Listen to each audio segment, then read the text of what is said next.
नमस्कार, माझे नाव सायरा. मी इयत्ता 9वी मध्ये शिकत आहे. माझे नाव निशा डेबे. मी इयत्ता 9वी मध्ये शिकत आहे. आमच्या शाळेचे नाव आहे विद्यानिधी ब्रजलाल पारेख हायस्कूल मराठी मीडियम जुहू मुंबई. आमच्या प्रकल्पाचे नाव आहे hydro heroes the life saviour. तर आपण पाहतो की मुंबईसारख्या शहरात जरा जास्त पाऊस पडेल की लगेच पूर येतो, रस्त्यावर जायचं असेल, पाण्याच्या लांबच नारळा लागतात, लोकांच्या घरी लागते. या सर्व घटना आपण 26 जुलै 2005 साली अनुभवल्या आहेत. महापूर किंवा अतिवृष्टी तर नैसर्गिक आपत्ती, तिला आपण कोणी रोखू शकत नाही, पण त्यामुळे येणारी संकटे आपण नक्कीच रोखू शकतो. त्यासाठी आमचा हा प्रकल्प. इथे आम्ही रस्त्यावरती मॅन्युअल दाखवले. तर आता मॅन्युअल मध्ये काय, तर रस्त्यावर एक मोठा होल असतो, त्यावर झाकण असते. तो होल जमिनीच्या खालून पाईपलाईनशी जोडलेला असतो. यालाच आपण मॅन्युअल असे म्हणतो. मॅन्युअलच्या खोलीनुसार त्याचे 3 प्रकार पडतात: नॉर्मल, शॅलो, डीप. इथे आम्ही मॅन्युअलचे 3 प्रकार दाखवले. क्लोज मॅन्युअल, ज्याने की धोका संभवत नाही. ब्रोकन मॅन्युअल, ज्याने की आपल्याला थोडा धोका संभवतो. व ओपन मॅन्युअल, ज्याने की आपल्याला जास्ती धोका संभवतो. चला तर आपण पाहूया प्रकल्पाची कार्यपद्धती.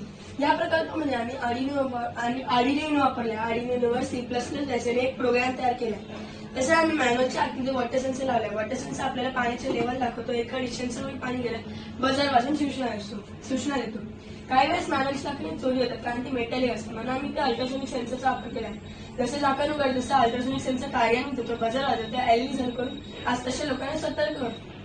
तसं आपण पाहतो की इथे आम्ही SC32 कॅम वापरलाय. जसं अल्ट्रासोनिक सेन्सर कार्यान्वित होतो तसं त्याला एक सिग्नल पाठवतो आणि सिग्नल मिळतात क्षणी आपल्याला फोटो मिळतो. हे सगळे सेन्स महानगरपालिकेच्या आपत्ती व्यवस्थापनाच्या संगणकावर मिळतात. तर आपण हे सगळे इथे पाहू शकतो. इथे आपण पाहू शकतो की कॅमेऱ्यात आम्ही फेस रिकग्नायझेशन देखील वापरलं आहे. इथे आम्ही सोलार एनर्जीचा वापर केलेला आहे. पावसाळ्यात लाईट्स कट ऑफ होतात, त्यामुळे सेन्सर बंद पडतात, म्हणून आम्ही सोलार एनर्जीचा वापर केलेला आहे. जमिनीच्या आतमध्ये लाखो mAh ची बॅटरी लावते, म्हणजे जेणेकरून आपण ती 1 ते 2 दिवस यूज करू शकतो. या सर्व सेन्सरची आपण अंतर्गत रचना या चार्टवर पाहू शकतो. चला तर आपण पाहूया की हे प्रकल्प कसे काम करते. इथे आपण पाहू शकतो की पाऊस पडण्यास सुरुवात झाली. मॅन्युअलसाठी खूप वेळ असल्यामुळे पावसाळ्यात आणि मॅन्युअलमध्ये जाऊन वॉटर सेन्सर कार्यान्वित झाला आहे व तो बजर वाजून सूचना देत आहे. हे सगळे सेन्स महानगरपालिकेच्या आपत्ती व्यवस्थापनाच्या पाण्याचे डिस्टन्स दिसत आहे.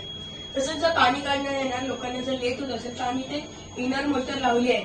पाणी काढते, ती सॅनिटाईज करते, ज्या ठिकाणी पाणी अशा ठिकाणी वापरते. हे पाणी आपण शेतीसाठी किंवा स्वच्छतेसाठी वापरू शकतो.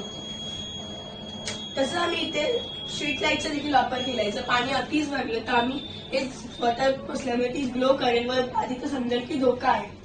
तर आपण पाहतो की आपण प्लॅस्टिक वापरतो, इथे तिथे फेकतो, ते जाऊन मॅन्युअलच्या आतमध्ये जाऊन अडकते पाईपलाईन मध्ये. तर ते साफ करणे ते आपले बांधवांचा जीव धोक्यात घालून मॅन्युअलमध्ये उतरतात. मॅन्युअलमध्ये खूप साऱ्या प्रकारचे पॉइंटिंग गॅस असतात, जसं ammonia, methane, carbon dioxide, carbon monoxide, nitrogen oxide. व ते प्रेशरने वर येत असतं, त्यामुळे मानवाच्या जीवनाला धोका असतो. म्हणून आम्ही इथे गॅस सेन्सरचा वापर केला आहे.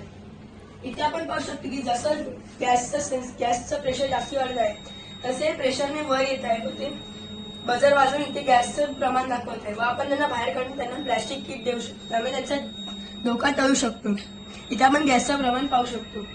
अशा प्रकारे अपुरे रस्ते, वाहत्या गाड्या, ओपन मॅन्युअलमध्ये पडून जाणारे नागरिकांचे मृत्यू व लहान मुलांचे मृत्यू टाळण्यासाठी आमचा प्रकल्प हायड्रो हिरोज लाईफ सेव्हियर. धन्यवाद.